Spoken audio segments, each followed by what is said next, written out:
Hey guys, welcome back to our YouTube channel WebToTech, and in today's video I'm going to guide you through how to change your name on Weverse account. So first of all, launch Weverse application on your mobile devices.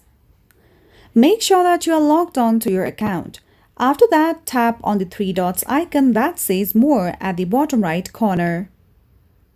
From here, go ahead and tap on the option of My Account just beside your nickname. With that, you will be led to this page. Now over here, you can see the section of name. Tap on the option of change. Now, simply enter your last name first.